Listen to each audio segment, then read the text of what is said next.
Wedding bells are ringing para sa frontman ng bandang Ben and Ben na si Paolo Benjamin. Matapos niyang mag-propose sa kanyang non-showbiz girlfriend.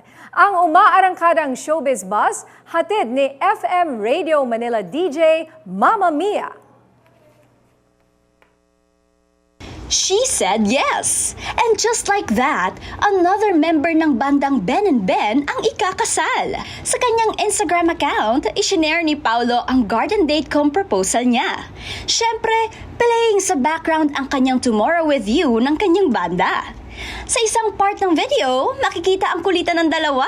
Bahagya pang itinulak ni Rachel si Paolo na kinaalawan naman ng netizens. Ang kilig moment na yan ng dalawa, celebrated din by some of the band's members. 2023 nang i-reveal ni Paolo Benjamin ang kanyang source of inspiration at strength. 2 months before this, nagpakasal naman ang dalawang member ng banda na sina Pat at Agnes sa Los Angeles. Last December 14 naman nang mag-concert ang banda sa MOA Arena.